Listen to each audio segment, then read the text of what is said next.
Greetings, everyone. Dr. Annette West, Publishing Pusher here. Thanks for joining me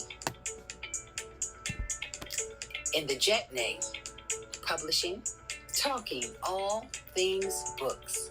Yes, the operative words, all things. I'm excited you're here.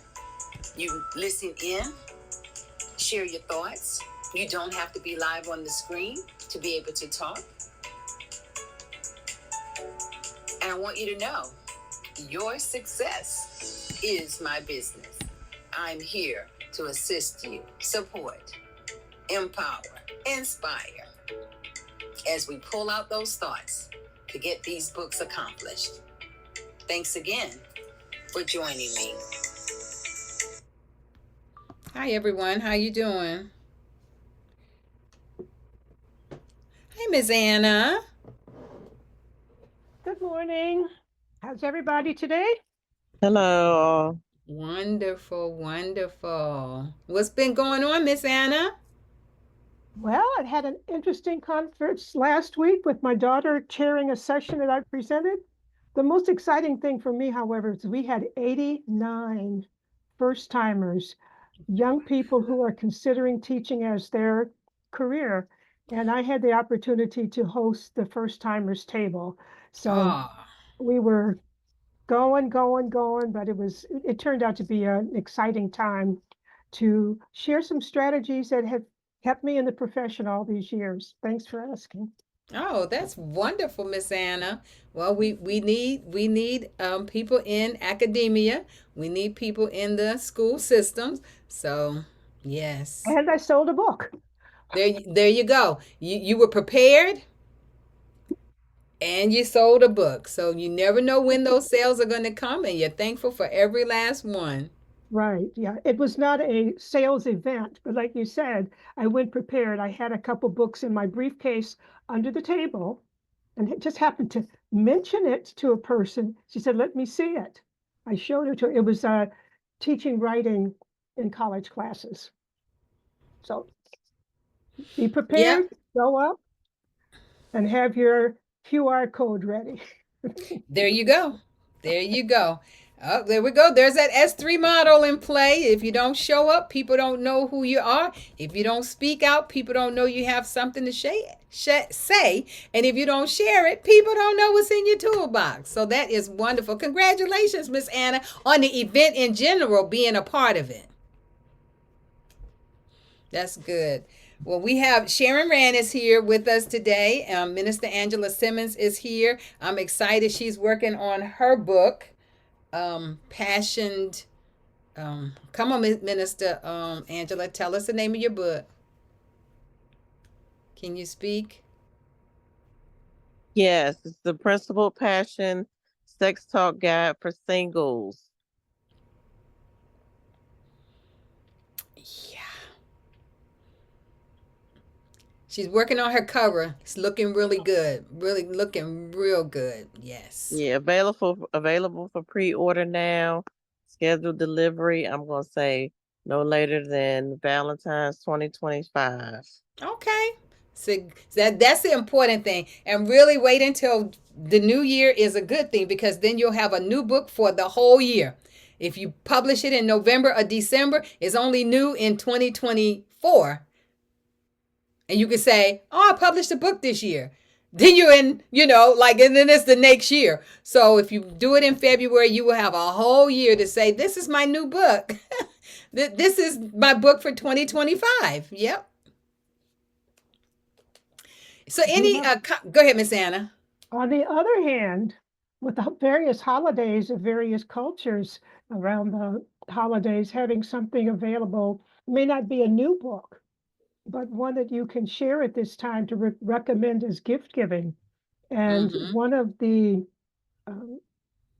women who interview authors interviewed me last week about a textbook that I was offering for families to give at Christmas time to use. I had to remember to use for the full year, but launching a book at the end of the year, if there's a holiday that comes up that fits. And one of the things, Minister Angela, I heard you mentioning about, for singles, and then targeting Valentine's Day makes it a good target date that goes along with your topic. Good choice. Mm-hmm. Very good. Minister Angela, how long have you been working on this effort?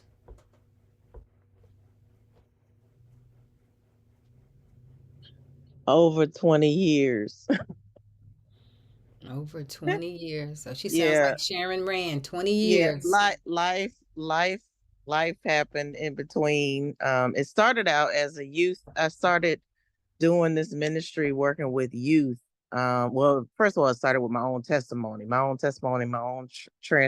testimony from a promiscuous past to becoming a promoter of principal passion. So yeah, so that's how it started. And then I got married and, was it, yeah, got married, ministering at home and, and all of that. And so now that and I've been ministering to adults for a long time. So, and with everything that's going on with youth, including my own, actually, my son identifies as queer.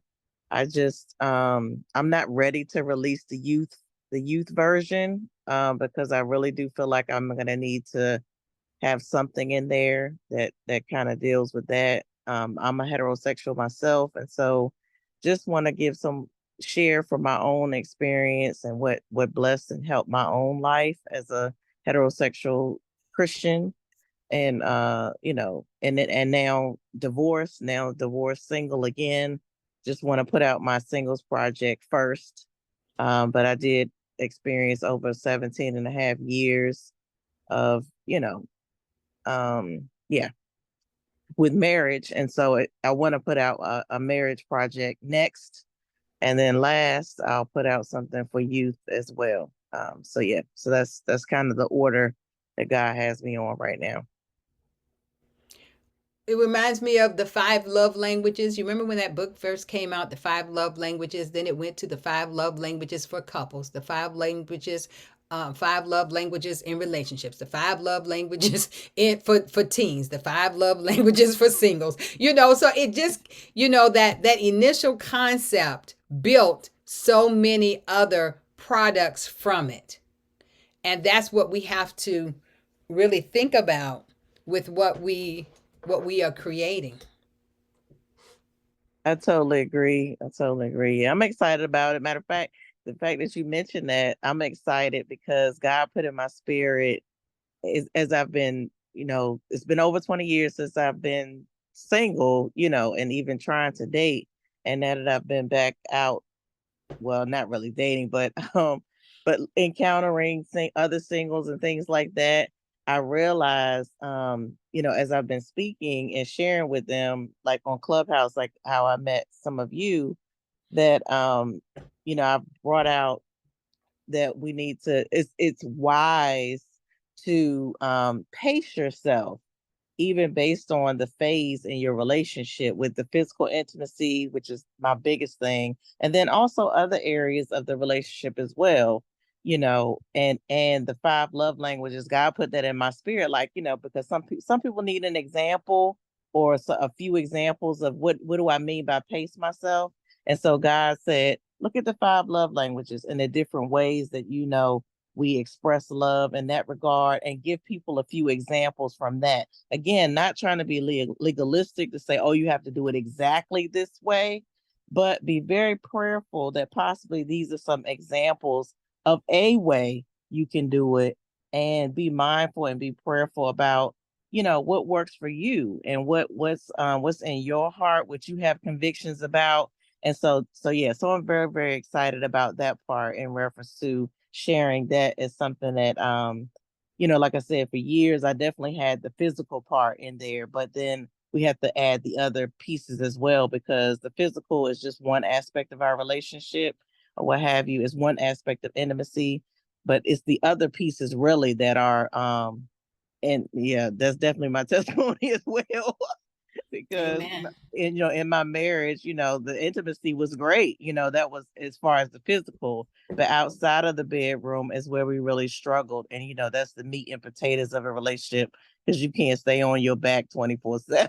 What's what I'm saying? What have you Well, so this is what's a other stuff that you need in your relationship? And I yield. yeah, I know you have a lot of perspective to share on that topic. And listen, it doesn't matter whether we're single, we're married, or whatever. Everybody needs some encouragement, and all of us can use encouragement.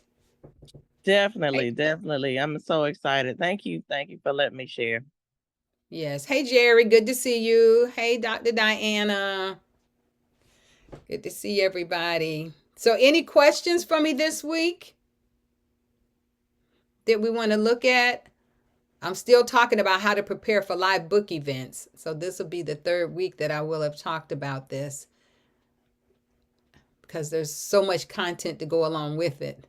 I won't even get to share it all, but, but hopefully you went back and go ahead, Miss Anna. Will you be including some of the resources that we can uh, check on for getting uh, things with our business names and things on them? I did go ahead and get pencils, the stylus on one end and the pen on the other for the author event that's coming up in 2 weeks. I happen to get mine from Amsterdam, but if there are others that you can recommend, it would be helpful if somebody chooses to use a different kind of item. Well, I like Amsterdam. That's where I get my pens from. Okay. Um, because it's normally like a 2 for 1. So I've had the same pen style for years in my ministry, and I can always go back to them and get the same one. So Well, I do.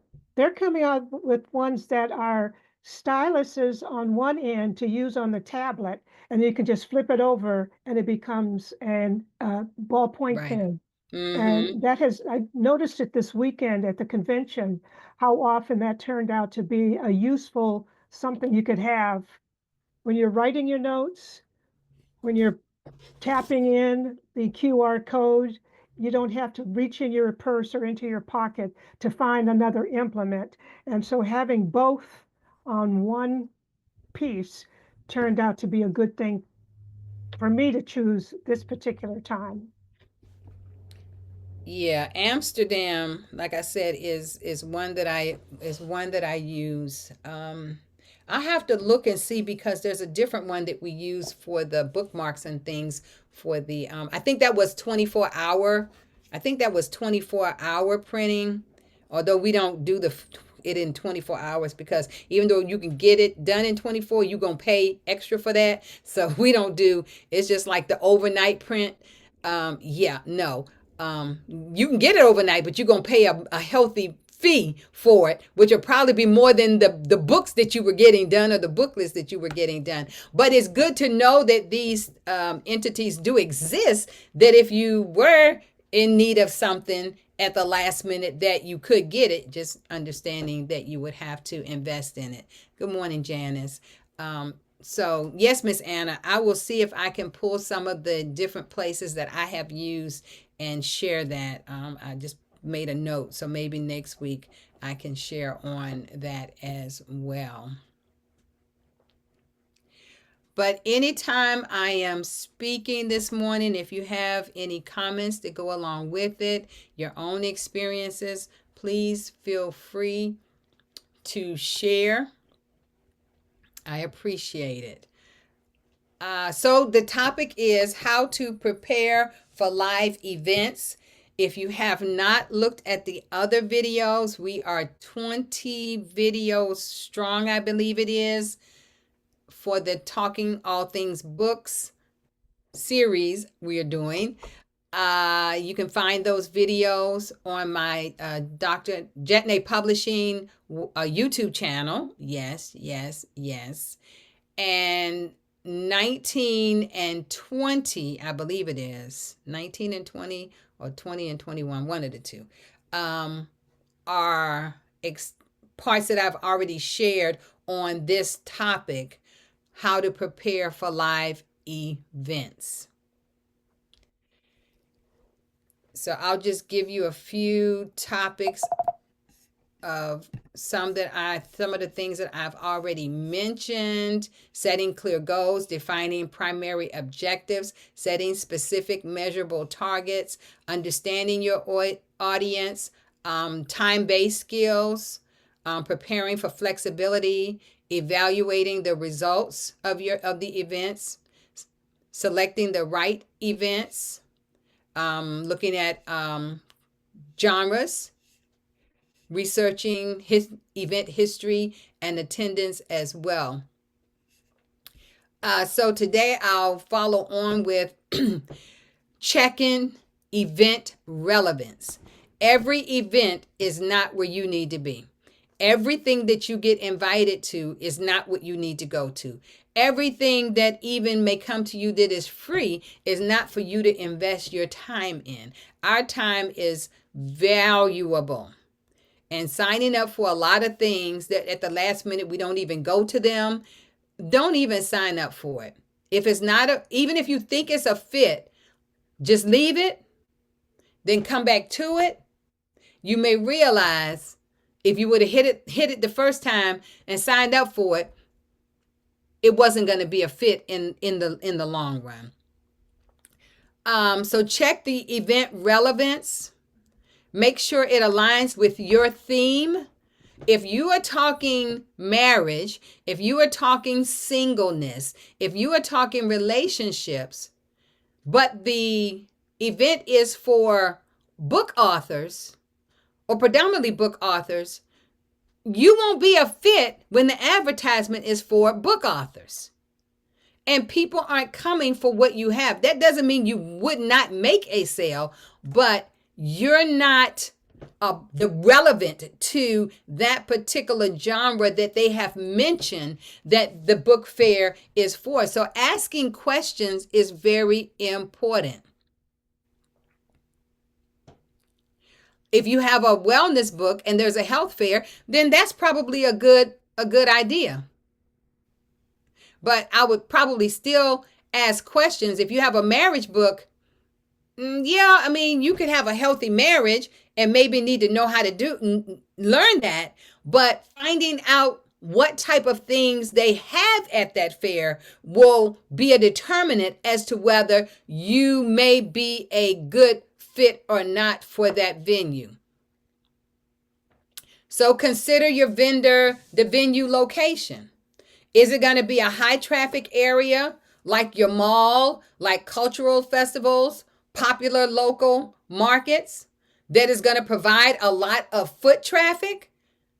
If not, then you may be there and you may see people, but they probably aren't going to be really buying anything. So just think about that. And also, what's the proximity to transportation? If it's an event center and it's at a far location and maybe the train doesn't go there, the bus doesn't go there, and maybe it's far away from people who may not have cars.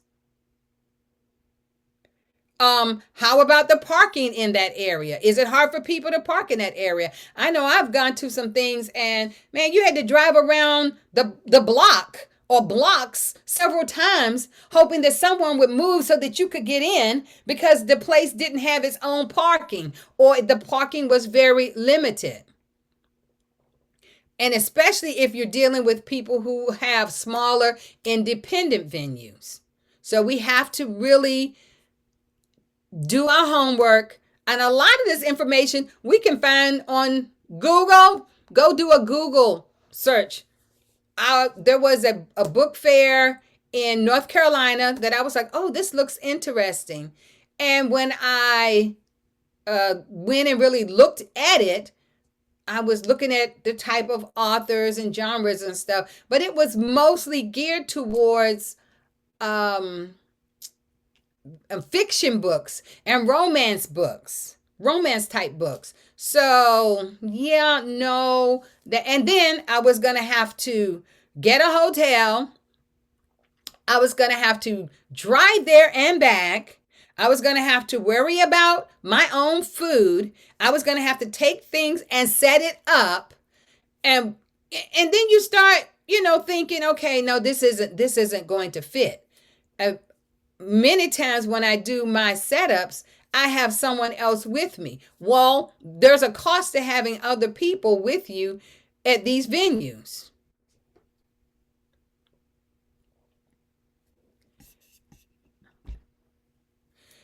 Also, we have to evaluate the event costs, as I was saying.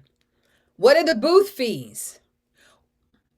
Travel, like I just said, accommodations, like I just said, against the potential benefits. Now, if it's a venue and you feel like you could be a good fit, I went to one event, and before I went, I was like, okay, I know you asked, and I'm a book author. Do you want me to come as a book author or to come as a publishing company? If I come as a book author, I'm only going to have my books. If I come as a publishing company, I may have a copy or two of books from my authors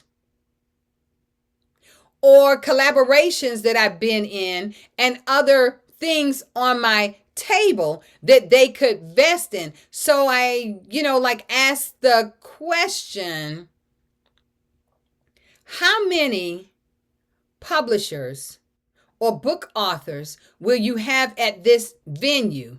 And how many vendors will you have total?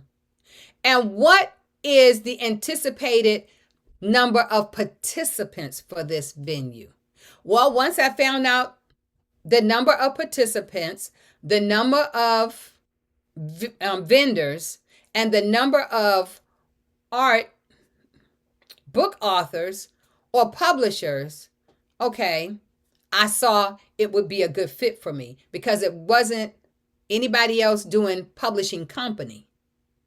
So I went as the publishing side, JetNay Publishing. And it worked out being, I did real well at that event. Very well. Real well. That's not right. I did very well. I did well at that event. So we have to make sure that we call it a cost benefit analysis in the world of business, but we have to look for a balance where the investment makes sense compared to the expected sales or visibility. So when the lady said, we've had authors before and we've asked them how they did, the authors told us that on average they sold at least 20 books. Okay, I can work with that. At least 20 books. So my goal is then to sell at least 50 books if 40 is the normal goal. And more is even better. When someone says they have booths that you can rent to vend, the price may seem too high. You could say, as much as I would really like to come, $200 isn't going to work with me. Would you be willing to work something out with me for a lower price? They might say, well, let me see how many vendors I have by this date. And if I can, I'll reach back out to you. Now, that happened only one time where they actually did reach back out to me and gave me a slot for 100 instead of 200. Could I have paid the 200? Yes, but it was going to inconvenience me packing and moving and getting to that locality. So I need some incentive as well instead of just giving my money to this person. So being a negotiator can serve you well. We also need to access the competition and the market saturation. Typically, you will know who is going to be on the lineup of book authors. You can pull those book authors up and check their content out. You can see then, is your book similar to theirs, or is the book and the content you're offering in a different arena from what theirs are? But see, you don't want to have to struggle at that venue, at that event. So when we are creating these books, we have to make sure that our books really offer something unique to the market that will draw their attention. Does your cover really grab the reader or the viewer because they view your content before they're ever going to read your content? Does that cover grab and draw them in? I'm going to stop right there for a moment and see if anybody has any questions or comments they want to share. This is awesome. I love it. Yeah, and I wondered now. Anyway, never mind.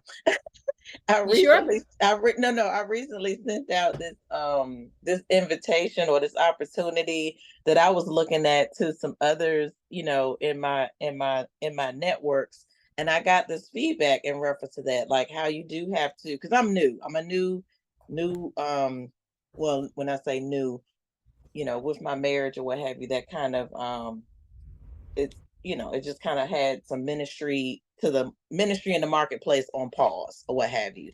And so now that I'm single again and seeking to rebrand and relaunch some things, all of this has been very, very helpful, to encounter other women that have been doing a doggone thing for a while. And so they're letting me know things like what you're talking about today, as far as how you do have to you have to take all of these parameters and these elements into consideration when you are seeking to promote your business, as far as what are the opportunity costs, and what are the budget constraints, and all of those things, to be able to maximize the opportunity and get the best bang for your buck, as well as the best return on your investment. So thank you so much for everything that you're sharing. I appreciate it.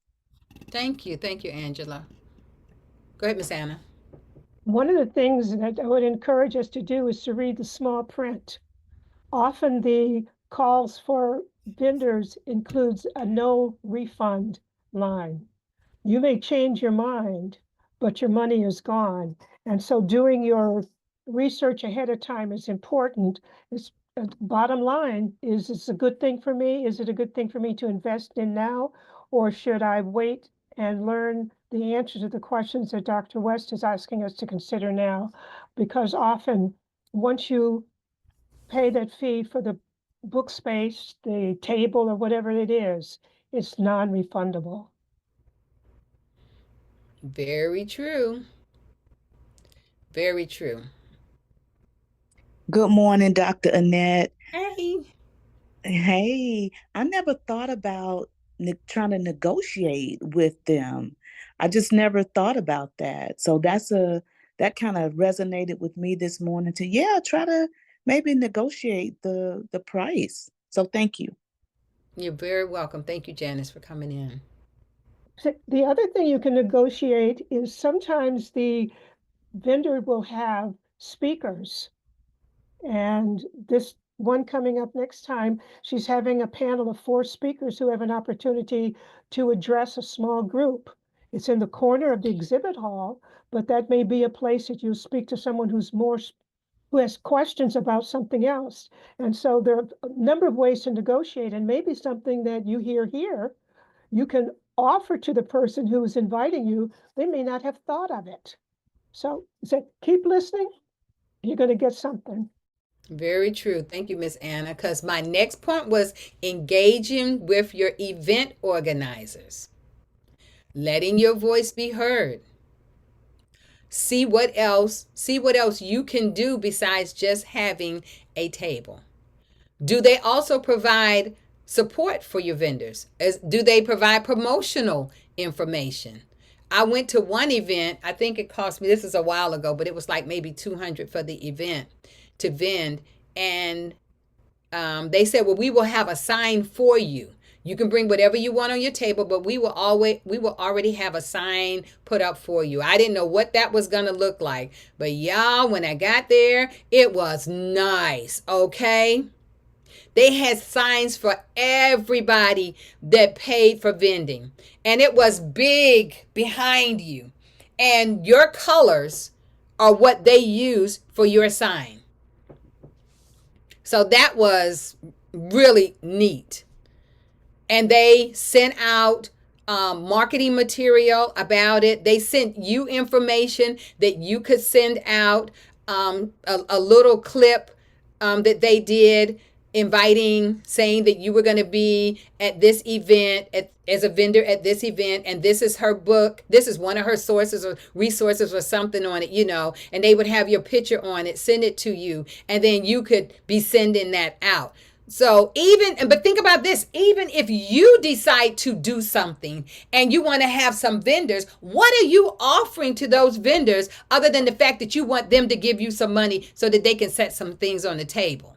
I mean, I think when we build, I always think about servant leaders, and we are going there to serve, not just expecting for someone to invest in us as well. So as you are developing your own conferences and workshops and different things, retreats, guess what? You will have to do these things and be mindful of them and ask yourself, why would somebody want to come to this event and vend?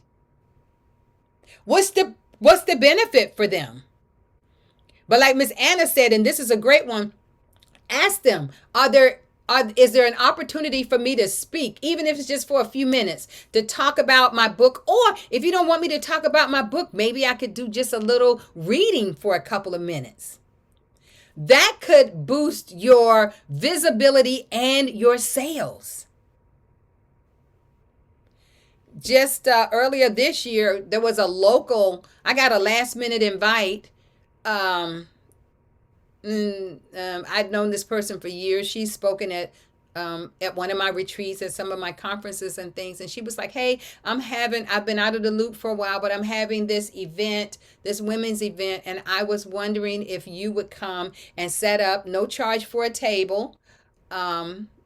No, she said, I don't have a table. All my tables are round. She said, but if you want a long table, you'll have to bring it. No problem. I got my own table, my own chairs. It's no big deal. So I went and I set up, and I even gave away one of my book packages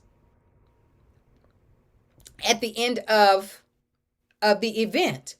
But I got several sales, and I got the opportunity, 5 minutes, to share about who I am, what I do. And not once did I say, buy a copy of one of the books on my table. Why? Because they already see the table over there. They know the table's mine. I've been standing at that table. So what I'm going to talk about has nothing to do about what's on that table and drawing you to that, but talking about how I got to where I am, something like that, something empowering that they can take away. So definitely seek opportunities, because you want to be as visible as possible. And that's how you're going to create your sales. Be invisible. Also, something we can do is look for cross-promotional opportunities.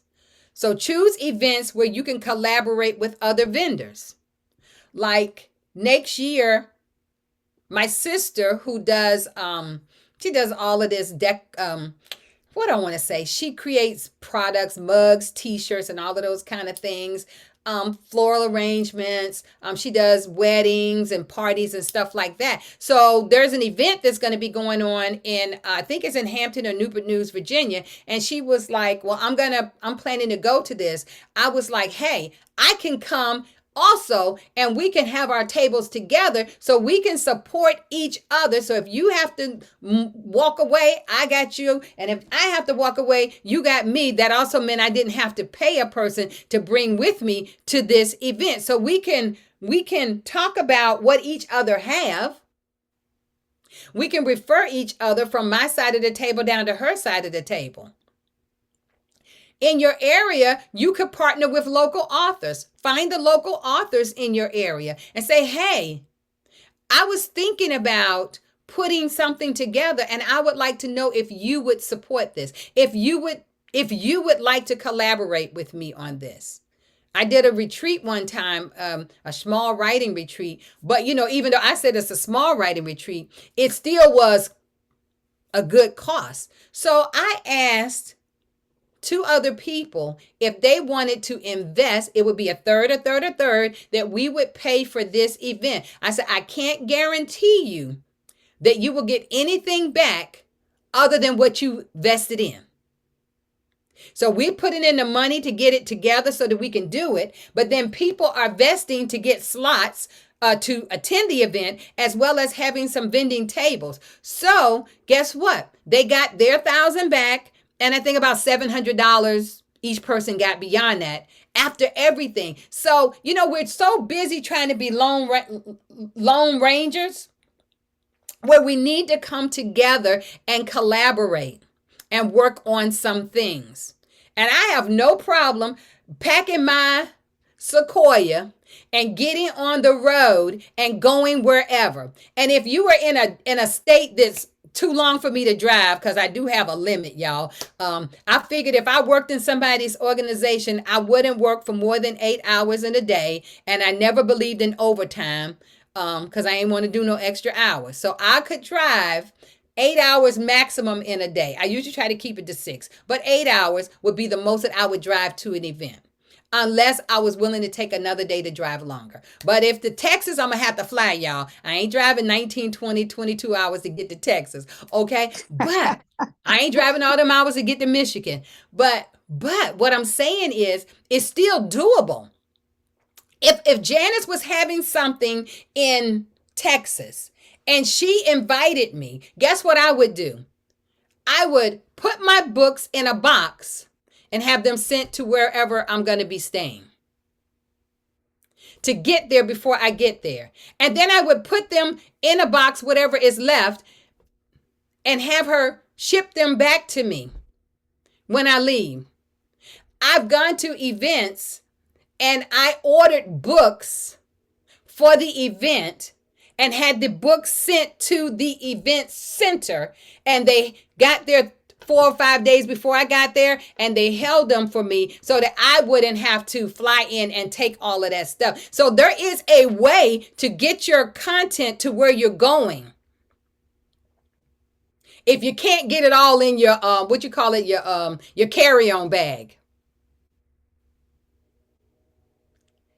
So I'm gonna stop right there. Any comments or questions?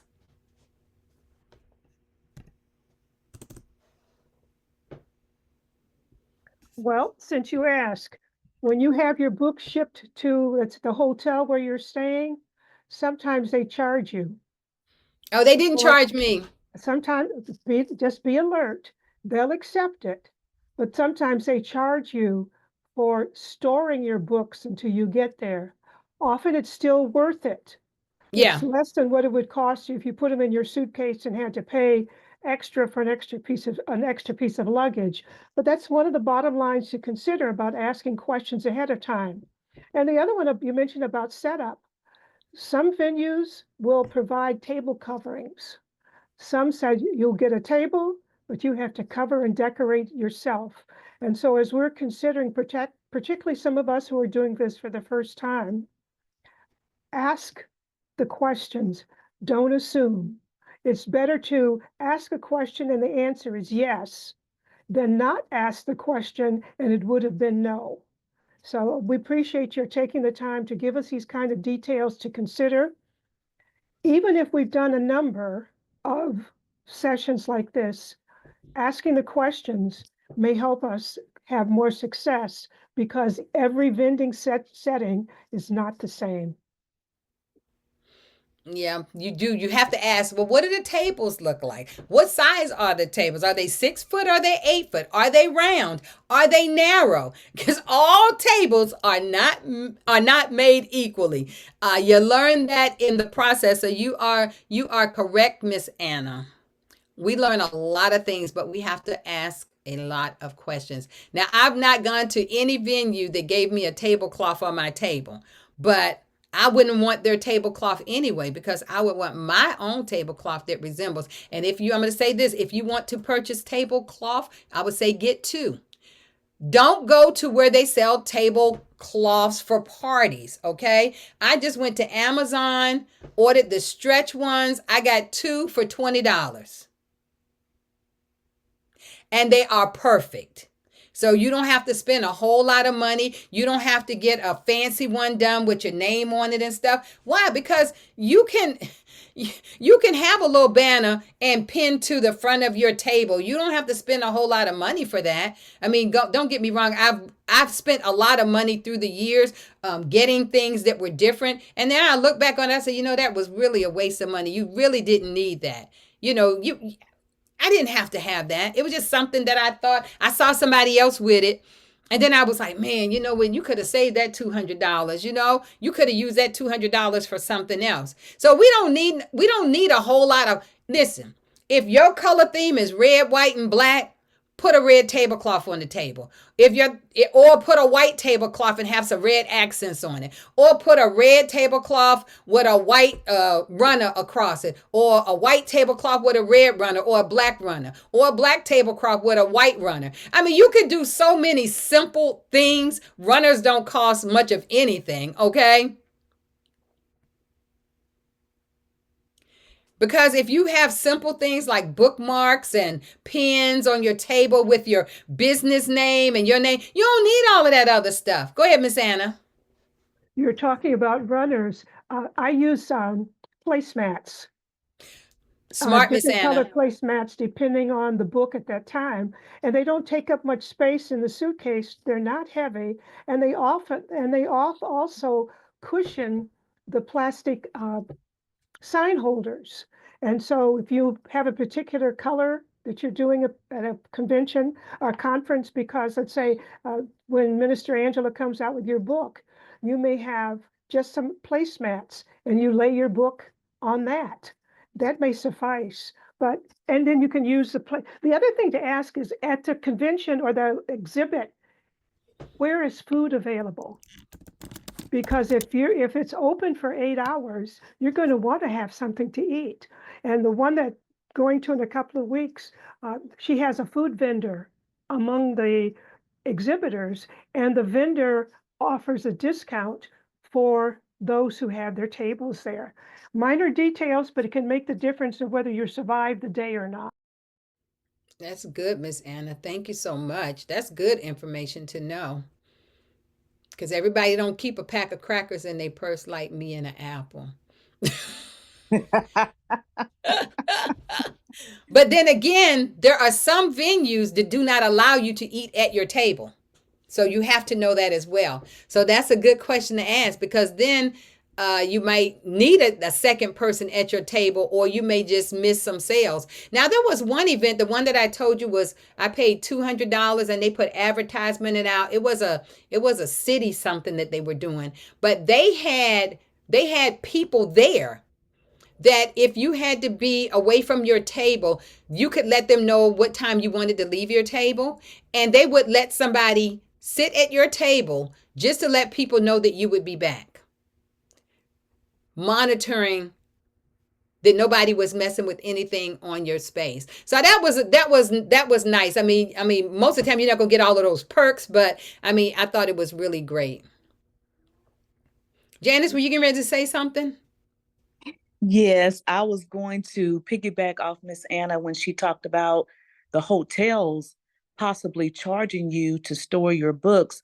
I was going to say, if you are a rewards member with the hotel you're staying, you can call ahead of time and let them know, I'm a rewards member, and just talk to somebody. And I believe they would give you that perk of not charging you if they charge. Yes. But like Miss Anna said, they're gonna, even if they did charge you something, it's not going to be an astronomical fee. So you have to know that. And I always come back and say this: it's a tax write-off, people. It's a tax write-off. But that's why we have to do that cost-benefit analysis, right? To make sure that our investment will pay off. Sometimes it won't, but the most of the time it should. And it may pay off in, like I say, in meeting new people, getting opportunities to be on other stages, being able to collaborate with other people. All right, y'all. Well, our time is up. Thank you so much, everybody, for joining in. I appreciate you. I believe this is either 21 or 22. And so once I get it downloaded, I will upload it. And thank you all so much. I forgot to put out a post on my JetNay sites letting people know that about the video from last week. So it had low traction. And sometimes that happens because we just have too much stuff going on, but it's okay. But thank you all for joining me this morning and talking all things books. And I'll catch you next time. Bye-bye. Bye. Thank you. You're welcome. Thank you. Thank you, Dr. You're Word. welcome. Did you catch the show today? Jerry, no. I was so busy.